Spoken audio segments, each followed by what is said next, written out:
Hey, welcome to Whoosh. I'm your host, Louie, and today we're doing something we haven't done in a little bit, and that's a race review. We're going to be taking a look at the B.A.A 5K that was held on April 18th in Boston, Massachusetts. I'm really excited. I have some footage to show you, so let's take a look at that first.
All right, so that is the footage I captured from the B.A.A 5K. I know I didn't get anything from the starting line, and I didn't get a lot at the finish line.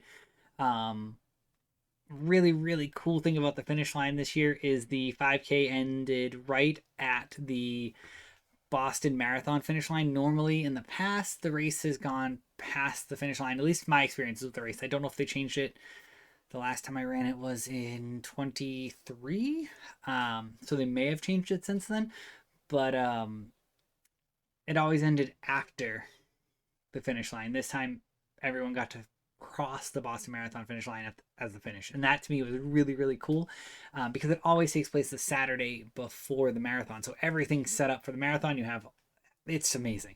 I cannot recommend doing the race enough. It's really cool to also do the distance medley, so you do the 5, 10, and a half. I'm curious to see how those have changed since I last did them. Um, it's been a bit. I think 23 was the last for the 10K as well, and the half I haven't done since 17 or 18, somewhere in there. So it's going to be really interesting to see how they have changed it up. And just a little bit more backstory on why running in Boston and doing the 5K and the Boston Marathon means so much to me. Um, I was working in Boston when the marathon bombings happened in 2013. I was working in Seaport, so not very close.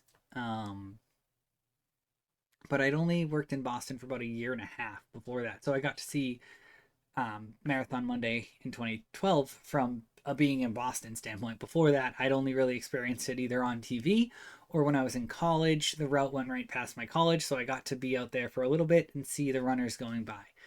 Um, so in 2012, working in Boston and commuting in and out, I would take a bus in and out. So as I was waiting for the bus, I had the chance to walk through Boston and see all the runners and all the joy and happiness they had from completing the race. And 2013, because of the bombings and all of that, it was such a drastically different environment that it kind of has always stuck with me to have seen the before and the after firsthand in Boston and understand what the race means to everybody and what it means to me. It meant so much to me that I volunteered in 2014 at the finish line, and I ran it in 2015 and 2017. So always getting the opportunity to go back and do a little bit of running in Boston always just hits a little bit different for me than running anywhere else. To be completely honest, it's one of my favorite places to run. I love it. I love running through the city. I love seeing the Sitco sign. I love all of it.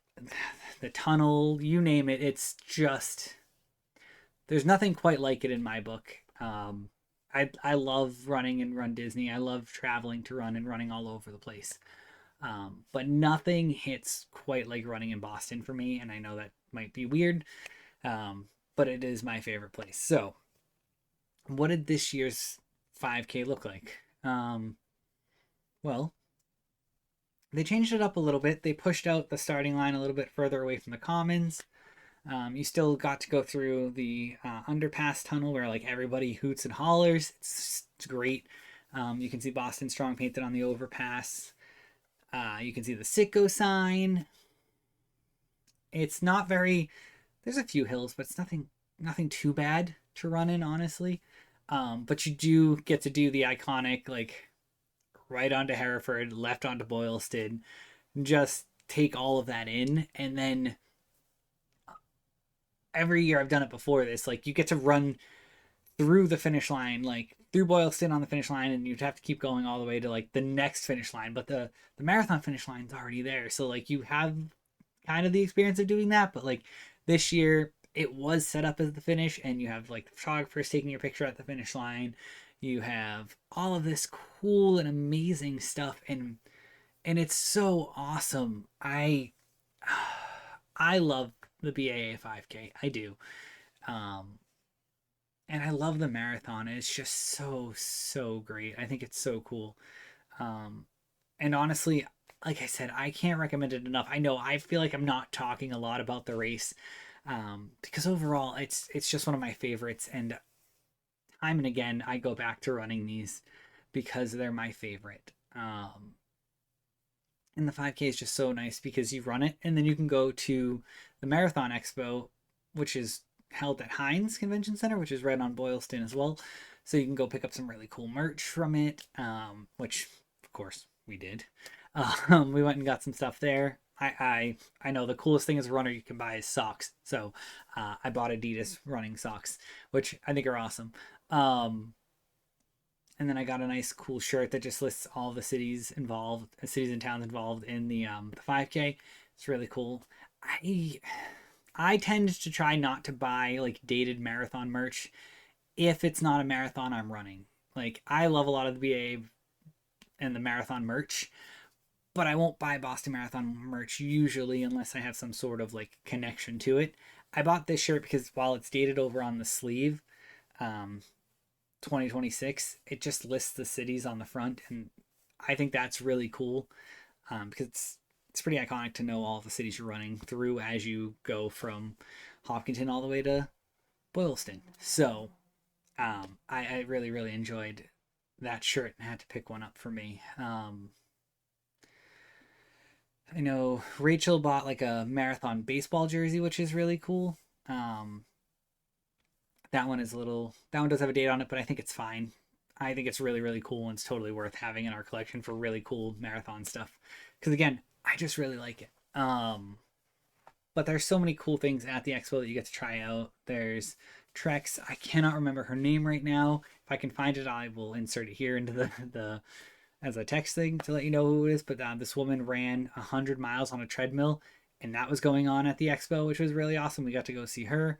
I didn't capture really any footage in there, mostly because it was really crowded, especially in the Adidas section, which we spent the most time in.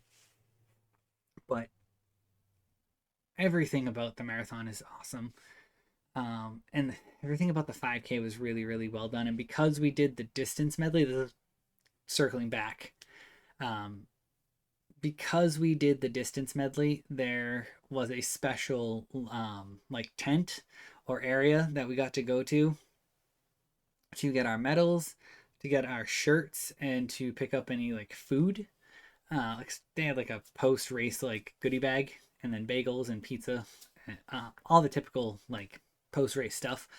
Um, so we got access to that, which was really great to be able to go into. And it was just after the finish line, a little bit closer than like the general admission of the one-off runners, I guess. So it was really cool to do that. And once we complete it, we'll also have a special thing to put all three medals on to show the distance medley, which is really cool. Some of the drawbacks to this year, I don't love the medal. Um, Compared to the previous years, I think the circle kind of takes away.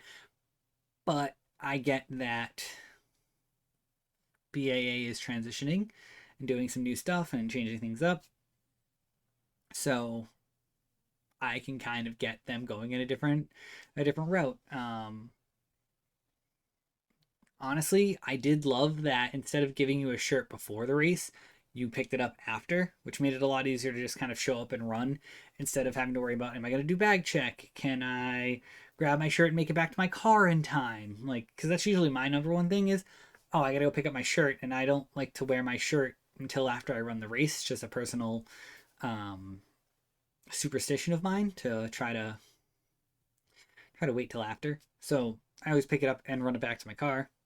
This time I didn't have to, and that was awesome to me. I really, really enjoyed that change, and I kind of hope they continue to do that with the 10K and the half. Like to me, those would be both great to do that on.